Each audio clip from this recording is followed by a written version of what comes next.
दोस्तों आपने बहुत बार सुना होगा किसी पेशेंट से कभी ना कभी कि उसकी तिल्ली बढ़ जाती है। तिल्ली मतलब प्लीहा, स्प्लीन जैसे कहा जाता है। हमारे शरीर के लेफ्ट हिस्से में यानी कि बाईं तरफ हड्डियों के जो पसलियां जो हमारी होती हैं, ये इन पसलियों के नीचे स्टमक होता है, वो स्टमक से थोड़ा सा नीचे स्प्लीन होती है। ये जो स्प्लीन होती है ये हमारी बॉडी में graveyard of red blood cells कही जाती है।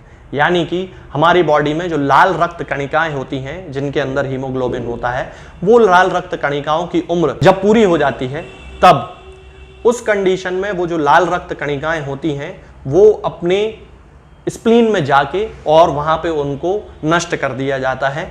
ये स्प्लीन का काम होता है। इसके अलावा जब कभी किसी व्यक्ति को भयानक रूप से लाल रक्त कणिकाओं की कमी हो जाती है, यानी कि एनीमिया जिसे कहा जाता है, खून की कमी जिसे कहा जाता है, जब वो डेवलप हो जाती है तब उस कंडीशन में स्प्लीन से बड़ी मात्रा में जो है वो लाल रक्त कणिकाएं निकलने लगती हैं और वहां पे जो है लाल रक्त कणिकाओं की कमी को पूरा करने का काम किया जाता है। अब ये जो स्प्लीन होती है, ये जो तिल्ली होती है, वो बहुत सारी बीमारियों में बढ़ जाती है, जिनमें सबसे खास होता है मलेरिया। और मलेरिया में चाहे वो फैल्सीफेरम मलेरिया हो, उसमें तिल्ली का बढ़ना एक बिल्कुल जनरल सी बात होती है। उस कंडीशन में पेशेंट को बहुत ज़्यादा तकलीफ होती है। कई लोगों की तिल्ली बहुत ज़्यादा बढ़ जाती है कि फिर उस कंडीशन में वहाँ पे तिल्ली को निकालना ही पड़ता है, स्प्लीन को निकालना ही पड़ता है। इसको प्लीहा भी कहा जाता है, तो प्लीहा को फिर वहाँ पे निकालना ही पड़ता है।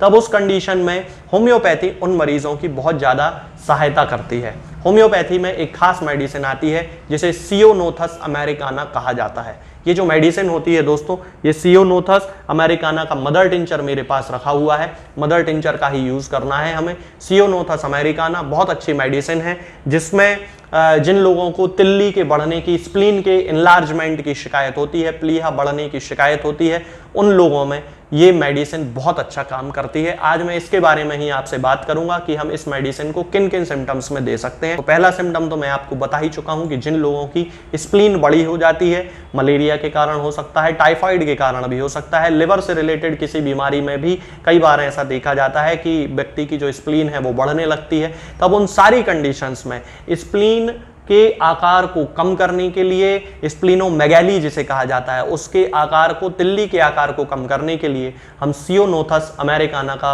मदर टिंचर यूज कर सकते हैं। इसके जो पेशेंट होते हैं जब उनमें तिल्ली बढ़ जाती है तब उनमें बाईं तरफ यानी कि लेफ्ट साइड, चूंकि तिल्ली यहीं पे है, स्प्लीन यहीं पे है, तो तिल्ली के बढ़ने के कारण उनको बाईं तरफ बहुत ज्यादा दर्द होता है। बहुत सारे डॉक्टर उसे सामान्य दर्द समझ लेते हैं और फिर वहां पे उसका एग्जामिनेशन नहीं करते हैं। लेकिन यदि आपको लगातार बाईं तरफ पेट के निचले हिस्से में, स्टमक के थोड़ा नीचे दर्द हो रहा है तो फिर आपको प्रॉपर चेकअप कराने की जरूरत है, सोनोग्राफी वगैरह कराने की जरूरत है कि कहीं वो दर्द आपका स्प्लीनोमेगैली यानी कि तिल्ली के बढ़ने के कारण या स्प्लीन के बढ़ने के कारण तो आपको डेवलप नहीं हो रहा है। इसके अलावा ये जो लोग होते हैं जब इनको दर्द की शिकायत होती है तो इनसे बाईं करवट बिल्कुल भी सोते नहीं बनता है। एक सामान्य व्यक्ति को सामान्यतः बाईं करवट सोने की हिदायत दी जाती है, लेकिन यदि वो बाईं करवट सोने में उसको दर्द हो रहा है और खास तौर से तिल्ली के रीजन में ही असहनीय दर्द है, उससे बिल्कुल सोते नहीं बनता है, तब सियोनोथस अमेरिकाना उसकी मेडिसिन है और इस मेडिसिन का यूज मदर टिंचर के रूप में जरूर करना चाहिए।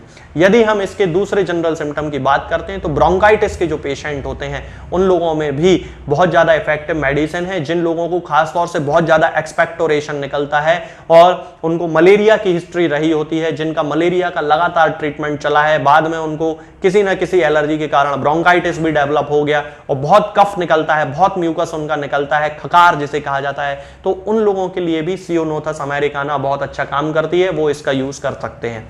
इसके साथ साथ में जिन लोगों को हेयर फॉल होने की शिकायत होती है, किसी भी कारण से हेयर फॉल किसी भी व्यक्ति को हो सकता है, तो जिन लोगों को हेयर फॉल होने की शिकायत है उन लोगों को भी सियोनोथस अमेरिकाना से बहुत अच्छे रिजल्ट मिलते हैं। लेकिन वहां पे पीना नहीं है, वहां पे लोकल एप्लीकेशन के रूप में, एक हेयर टॉनिक के रूप में आपको उसको लगाना है अपने स्काल्प पे। बहुत अच्छे रिजल्ट आपको मिलेंगे। हेयर फॉल होना बहुत हद तक जो है वो कम हो जाता है एक किसी जनरल व्यक्ति का।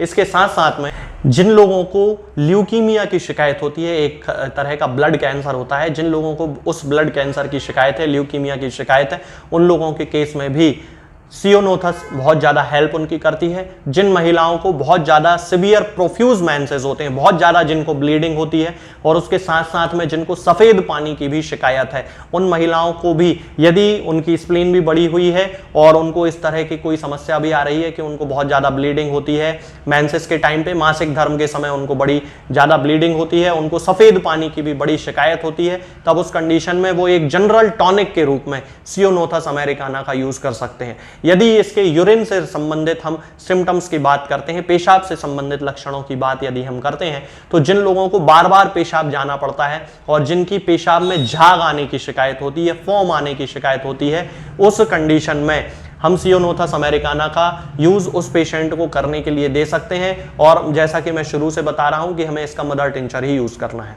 अब दोस्तों, यदि हम इसके डोज की बात करते हैं कि हमें किस डोज का यूज हमें पेशेंट में करना है, तो इसकी शुरुआत होनी चाहिए 10 बूंद सुबह 10 बूंद शाम को आधे कप या 1 कप पानी में मिला के पेशेंट को देना चाहिए कंटिन्यू 1 महीने तक। उसके बाद उसका प्रॉपर एग्जामिनेशन कराना चाहिए, सोनोग्राफी वगैरह कराना चाहिए कि स्प्लीन में किस तरह का इंप्रूवमेंट वहां पे देखने को मिल रहा है। और यदि इंप्रूवमेंट बहुत अच्छा है तो फिर आगे हमें तुरंत डॉक्टर से डिस्कशन भी करना चाहिए और इसके जो फिर डोजेज हैं, फर्दर जो डोजेज होंगे, फिर उनको उस हिसाब से एडजस्ट करना चाहिए। शुरुआती अवस्था में आप लोग 10 बूंद सुबह 10 बूंद शाम को आधे कप या 1 कप पानी में मिला के लेना इसको शुरू कर सकते हैं। ये आपको दवा किसी भी होम्योपैथिक मेडिकल स्टोर पे मिल जाएगी। सामान्यतः होम्योपैथी की दवाएं होम्योपैथिक मेडिकल स्टोर पे ही मिलती हैं, जनरल किसी एलोपैथी वाले जो फार्मासिस्ट होते हैं उनके पास नहीं मिलती है। ऑनलाइन भी आजकल अवेलेबल हो गई हैं, तो आप ऑनलाइन भी इसको मंगा सकते हैं। आज के इस वीडियो में दोस्तों फिलहाल इतना ही। आगे के वीडियोस में मैं आपको बताऊंगा कुछ नई बीमारियों के बारे में और उनकी होम्योपैथिक दवाओं के बारे में। तब तक के लिए जय हिंद, जय भारत। दोस्तों, होम्योपैथिक दवाओं को खाने का सबसे अच्छा तरीका होता है कि हम हमेशा खाली पेट इन दवाओं को खाएं।